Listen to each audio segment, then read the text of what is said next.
Well, that wasn't a very exciting topwater blow up.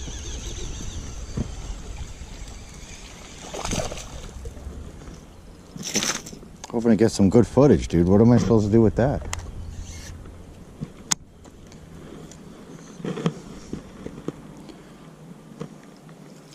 I mean, I'll take a fish. A fish is a fish.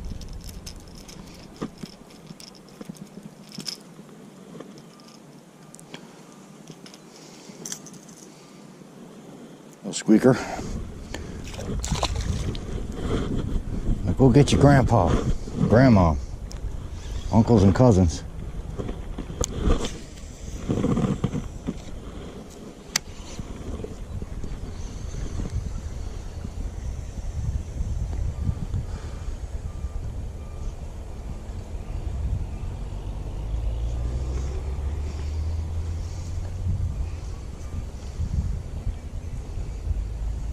There's a good sized bass in the water right there.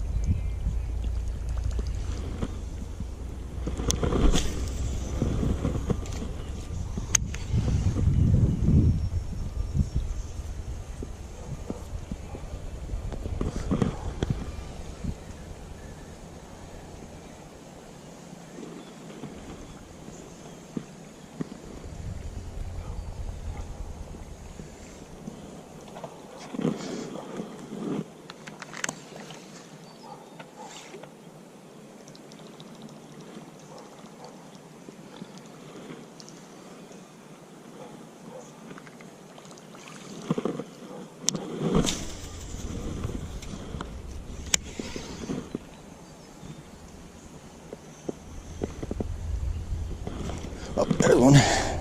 There's one. No, still on.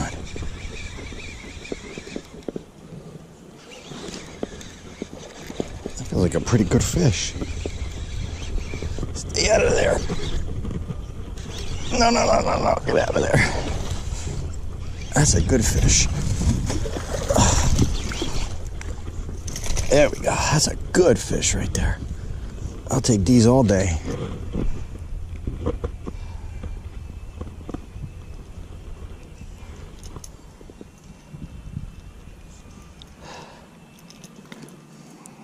Looks like you've been eating. Tore your jaw up there, bud. Sorry. How am I gonna get this out?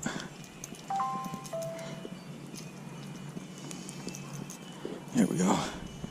Jaw's a little ripped up there. Got a lot of wounds inside. It's a nice little fish. Looks like a female.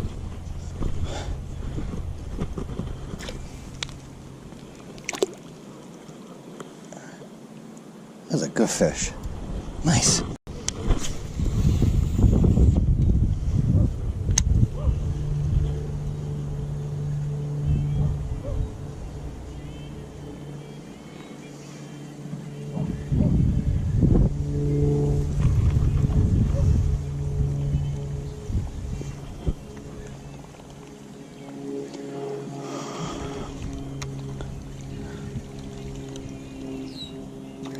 Oh, Jesus. Come in from the outside. Oh, did you guys see that? Oh, my God. Look at that monster. Holy shit. Oh, my God. Don't flip. Curb your tail. Holy shit. Did you... Oh, God, I hope my GoPro is recording. Holy shit. Shoot.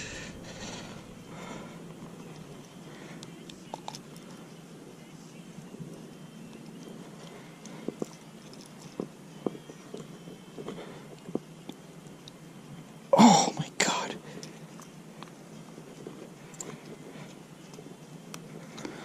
No.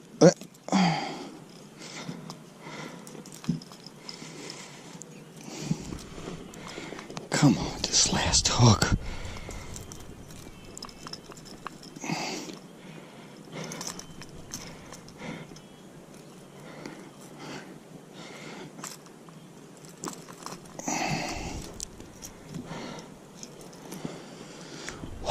Whopper plopper, baby. 110 sexy. Call it whatever you want. These things bomb. Holy crap. Let's hook this up right here and get my scale.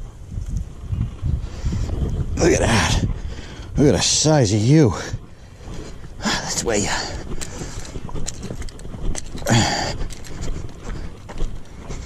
Oh God, I hope this whole thing fits on the camera. Easy, easy. I know. Oh, I'm covered in goop. Easy, easy, easy. I'll get you back in the water in a minute. Dang it.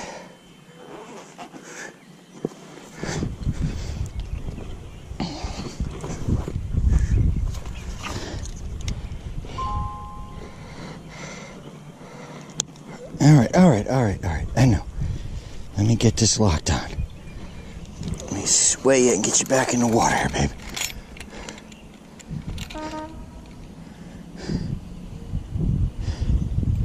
I think this is the one from yesterday. 456.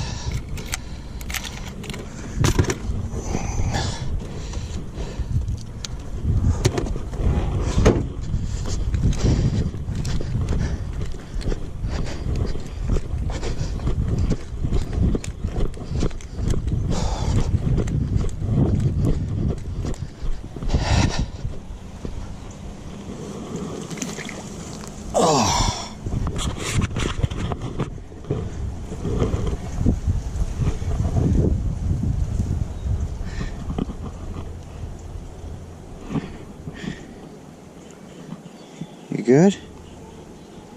There you go. Atta girl. You know how beautiful that is.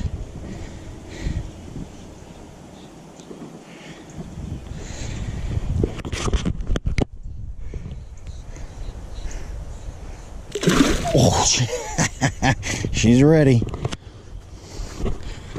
Score. Oh, I could catch those all day long. That's fishing, boys and girls.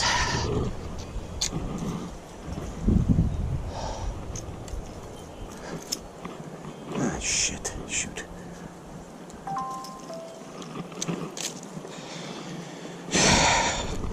Whopper plopper. Get you one. I don't know where she came from. She was on a mission.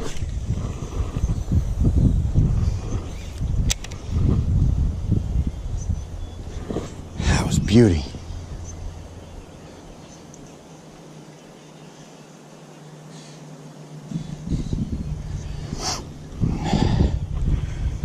This spot is a new spot that I discovered about 3 weeks ago. So these fish are not pressured at all. Well, they're gonna start getting pressured while I'm here.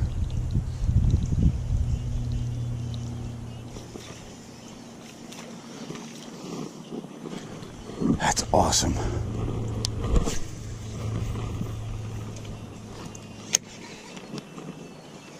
See if we can't get a few more. Looks like got a little rain coming.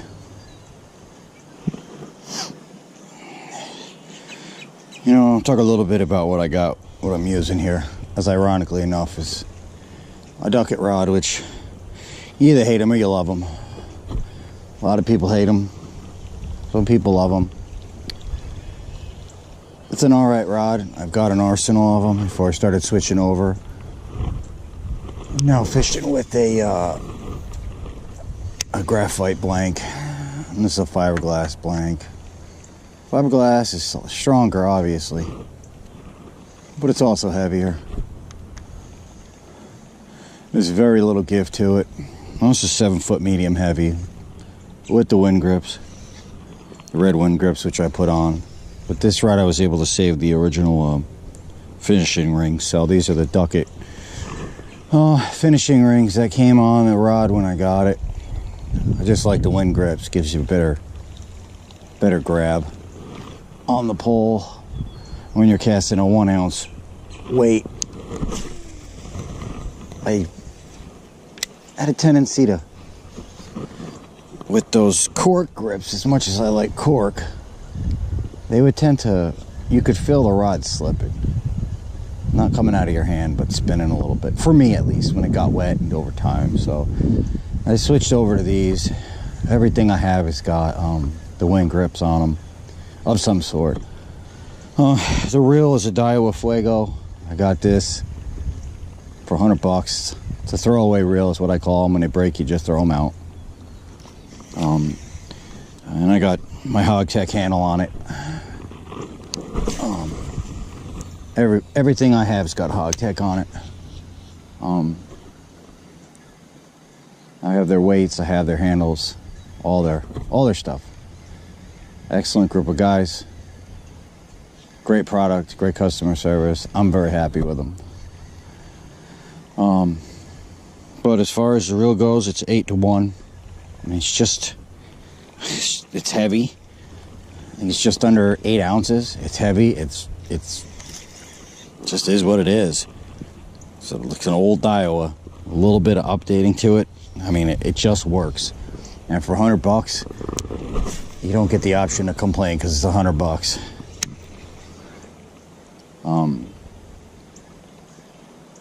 The Star Drag on it, it's just not as very refined as you'll find in some of the higher end reels. One click forward may be too much, one click back, you know, it's just not as refined when it comes to that. But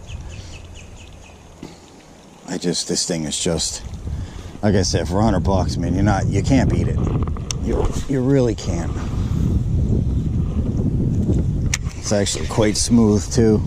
Not as smooth as my other reels, but obviously for $100, again, how much can you expect out of a $100 reel? And the thing casts, I believe it's got the MagForce braking system in it, and it works.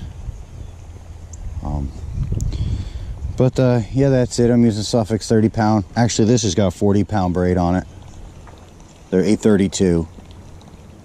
Don't use anything but their 832 braid. I don't care for the performance braid.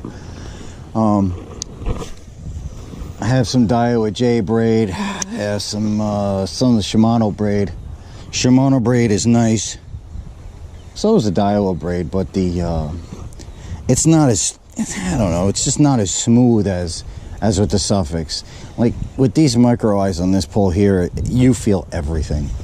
Every little, if your line twists, you'll feel it going through the eyes and stuff, and it just makes for a more pleasant retrieval when you're with the 832 than with the other braids. I think the Shimano braid is if we're going for toughness, I think the Shimano braid, of course, it's a lot more money than the Sufix, but if you're looking for straight out performance as far as strength and durability, I honestly would have to give it to the Shimano braid. Their performance braid is as far as strength goes superior, but it's just not smooth. It's just not smooth. So, and that's why I've gone through a lot of different lines and stuff, and this 832, I just keep going back to it. So, but and this Whopper Plopper, kind of got it as a joke. I got one for me and one for my son as a joke. I ended up playing around with it up where my son lives and catching a pretty good sized bass, and it's replaced my frogs for open water. I mean, it is just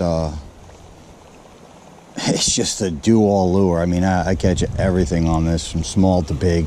I caught I caught a sunny the other day on it, last week sometime. Posted that up on my Instagram. I've caught cichlids. So, not really what I'm out here for, but yeah, it catches them. I don't know what it is, but it works. And when something works, you don't question it. You just shut up and be happy about it. But, yeah, so that's the setup I'm using. Like I said, the Fuego is, you know, it's a big reel in comparison to the Aldebaran, but of course the Aldebaran is everything's big compared to the Aldebaran. Even the Steez, which at some point, I've got to start getting set up, start doing product reviews on all this stuff. I've now switched over. I'm switching over to mainly Daiwa from Shimano. I'm on my 8th Aldebaran. A lot of problems with the Aldebaran. The Metanium, I've got to be at 6. I'm probably about 8 or 9 on those after about 2-3 months of fishing continuously every single day. The gearing just can't hold up. They're smooth out of the box, but the very fine pitch gearing just cannot handle the constant use. So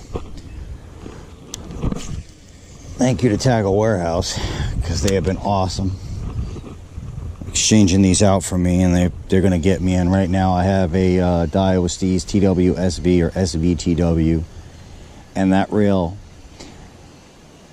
those reels between the Aldebaran, the Metanium, and the Steez, out of the box they all cast really far. But what I found is, and my assumption is that because the brakes on the Aldebaran and the Metanium have to be oiled, you have to oil them constantly. When you fish like I do, it basically comes down to you having to carry around a tube of oil, a little thing of oil to keep, so you can oil them throughout the day. With that Steez, at first it wasn't casting all that far, and I got it dialed in, and man, that thing is just, it just chucks them. It outcasts my Aldebaran and my Metanium, hands down. And the best thing about the Daiwa, and this is with the SVTW, I don't have the A yet, I'm probably going to be getting the A, is that I mean, you can backlash anything, but yesterday I'm throwing that thing directly in the wind on a half-ounce rattle trap, Strike King, and no backlash. I mean, that thing it just launches. That was a gar. It just launches them, no backlash, no overrun, no nothing. It's almost like I'm fishing with a DC reel, to be quite honest with you. It just doesn't backlash, doesn't overrun. It's just, and of course, if you set it up wrong, it will backlash. But it's something you'd have to put in your hands. The thing is, though, you got to remember, between the Shimano and Daiwa, they have hit 2 completely different markets as far as size and ergonomics. I feel that the Shimano fits my hand a little bit better, the ergonomics of it, when I'm palming, and that's why I'm decided to keep the Aldebaran, because when I'm using that with my wacky rigs, I really pull, I keep my hand up here like this on it. And as you can see, I'm not even holding the reel. It's like, it's too big. With the Aldebaran being so small, I can get a good grip on it. With the Daiwas, as you can see how I have this one. Let's see if I can get this on camera, because I'm using my chesty, which I don't usually use. You can see how, I mean, it's got to be, this is kind of how I hold this one. So if you're okay holding it that way, I'm absolutely 100% recommending you go with a Daiwa. And you don't have to go with the Steez. They make a couple of them out there. Just the Steez was, ironically, something I've wanted, and I had the 103s way back when, and they just, again, they were just not fitting my hand. Which the 103 Steez is probably about the size of this Fuego, a little different in the front. But the new Steez, the SV and the A are tiny. They are just a tad wider than the Aldebaran. Otherwise, front to back, I mean, they're almost identical in size. And you get the magnesium frame, obviously, with the TWSV. With the A, you're getting the aluminum frame, which adds weight to it. But it's got the mag seal and all that saltwater crap, which to me is not really that big of a deal. The other thing is, with the Steez, with the SV, you're getting that light spool so that you can cast ultra lights, whereas with the A, you're getting the Z-Force, just the standard. I'm sure it's been updated throughout the years, but the regular type of braking system. And it's again, the A, if you do your research, is for, they say, for all around, but, and it's $50 cheaper because it's missing 4 bearings, which are in the handle. So if you're like me and you upgrade, you don't really care about bearings in the handle because they're gonna get replaced anyways. So, but all right, I'm gonna fish here for a little.